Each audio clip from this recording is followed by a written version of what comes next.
Hello friends, कैसे हो आप सब। तो आज हम पढ़ेंगे यूनिट नंबर 7 जिसका नाम है बच्चों और किशोरों के लिए उपचार और रेफरल। लास्ट की 2 वीडियो आपको याद आई होंगी जिसमें हमने बच्चों और किशोर के बारे में बात की थी। अगर आप देखते हुए आ रहे हो उन वीडियो को तो ठीक है, बहुत अच्छी बात है। वहाँ पर हमने बात की थी एक कुछ समस्याओं की, यानी कि आंतरिक समस्या और बाहरी समस्या, 2 तरीके की प्रॉब्लम्स थी बच्चों के अंदर जो होती है। हमने उन दोनों के बारे में डिस्कस कर रखा है अच्छे तरीके से, हमें पता है क्या होती है। अब बात आती है उपचार की कि इसको ठीक कैसे करें। ठीक है, प्रॉब्लम होती है तो उसको सॉल्व भी तो करना है ना। तो उसके लिए ये चैप्टर बना दिया इन लोगों ने। तो यहाँ पे दिया हुआ है आपको संवेगात्मक और व्यवहार संबंधी समस्या वाले बच्चों का आकलन और रेफरल।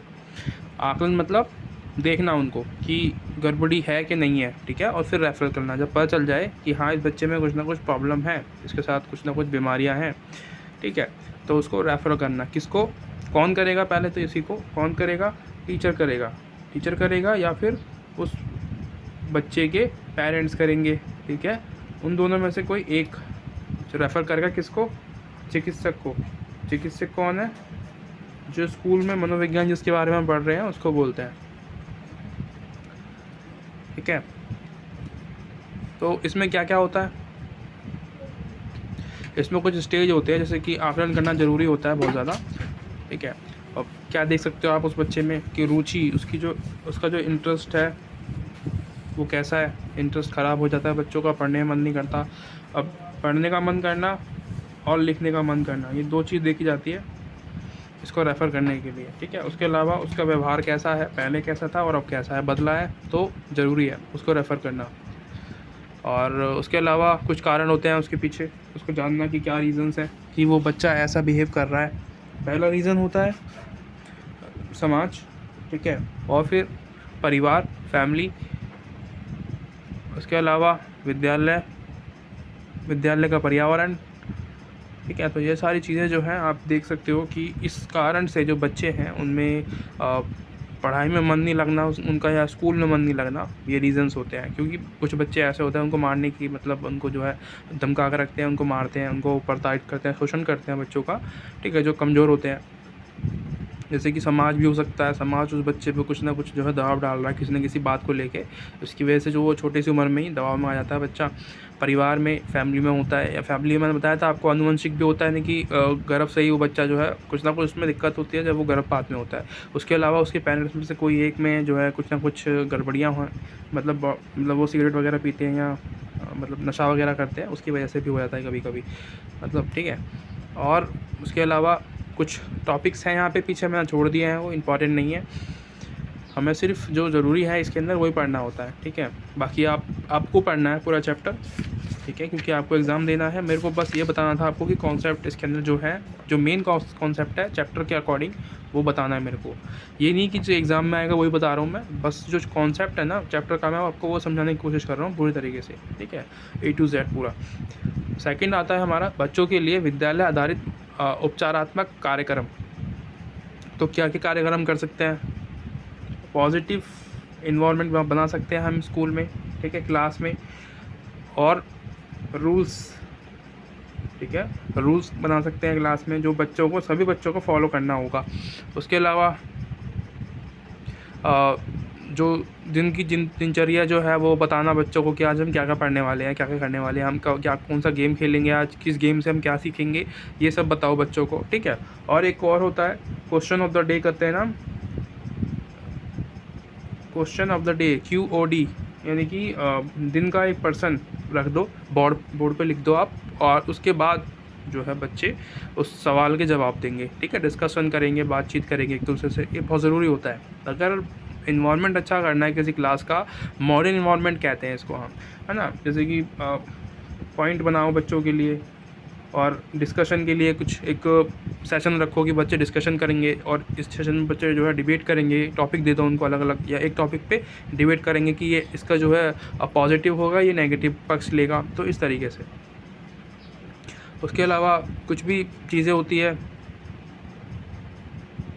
ठीक है, तो ये मैंने बता दिया आपको, विचार विमर्श करना वगैरह, ये हिंदी में है, मैंने इंग्लिश में बताया ये आपको। उसके अलावा सकारात्मक समर्थन, इसमें मैंने वो बता दिया आपको कि पीछे जो मैंने बताया था वही है इसके अंदर भी सेम टू सेम। इसके अलावा सबसे इम्पॉर्टेंट चैप्टर आता है आपका, टॉपिक आता है यहाँ पे, कला और क्रीड़ा चिकित्सक। ये क्या है?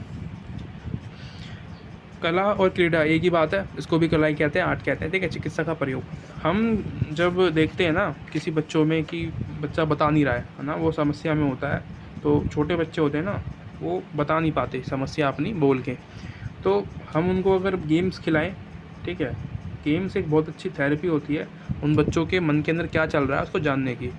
तो अगर हम उन बच्चों को गेम्स खिलाएं, ठीक है, तरह तरीके के, तो उससे हम पता लगा सकते हैं कि उन बच्चों के दिल में क्या चल रहा है या वो क्यों ऐसे हैं, ठीक है।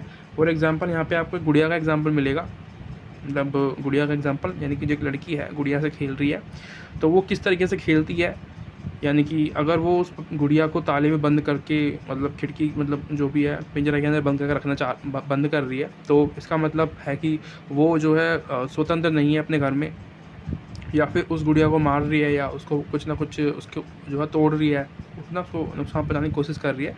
तो इसका मतलब ये है कि उसको कोई ना कोई प्रताड़ित कर रहा है, उसको कोई शोषण कर रहा है बच्ची का।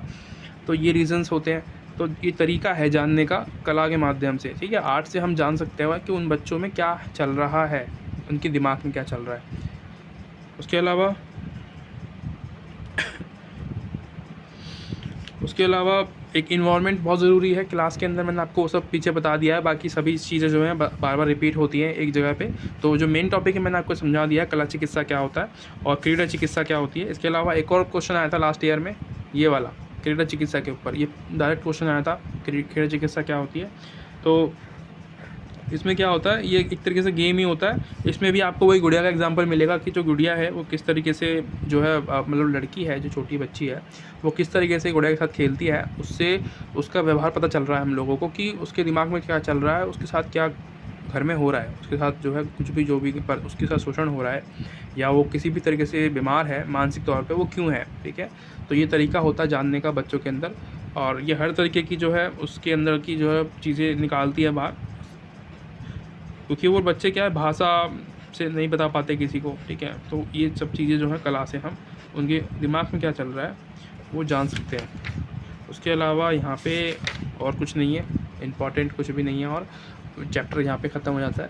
देखो यहाँ पे मैंने आपको बताया भी था, अभी मेन जो टॉपिक था मैंने बता दिया आपको, और मेरा मकसद यही था कि आपको एक कॉन्सेप्ट समझा दिया जाए कि क्या होता है। इसके अलावा ये देखो, एक कक्षा में सकारात्मक व्यवहार को समर्थन करने के लिए कुछ चीज़ें दी हुई हैं, जैसे कि सकारात्मक भौतिक वातावरण, ठीक है, और पॉजिटिव इन्वायरमेंट बनाया जाए, स्पष्ट नियम, ये मैंने आपको बता दिया है अभी छात्रों को नियमों और अपेक्षाओं को पूरा करने में मदद करना, दिन की गतिविधियों का कार्यक्रम बनाना, और यानी कि टू डू लिस्ट जिसको हम कहते हैं इंग्लिश में, दिनचर्या और प्रक्रियाओं में संगठित बनाने में मदद करना। संगति यानी कि स्कूल जो है जोन बनाना अच्छा तरीके से, बच्चों के जो बीच में एक अच्छा तालमेल बनाना बहुत ज़रूरी होता है, ताकि अगर एक बच्चा बीमार है तो सब बच्चे उससे जो है पूछे किस न किस तरीके से डायरेक्ट, क्योंकि बच्चों को बता देते हैं, तो ये भी तरीका होता है। वो बता देगा फिर बच्चा कि भाई सजीज को ये दिक्कत है, ये इसलिए जो है स्कूल नहीं आ रहा, या फिर ये जो है इसलिए बात नहीं करता और लोगों से, तो वो जो टीचर जो है वो रेफ़र करेगा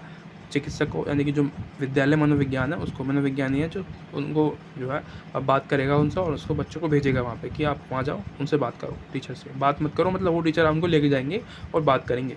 तो ये तरीके हैं। यहाँ पे हमने ये देखा था कि जो है रेफ़र कैसे करते हैं बच्चे को देख के, आकलन करके। तो ये सारे तरीके जो है हमने यहाँ पे देख लिए। Thank you so much for watching, मिलते हैं अगली वीडियो में।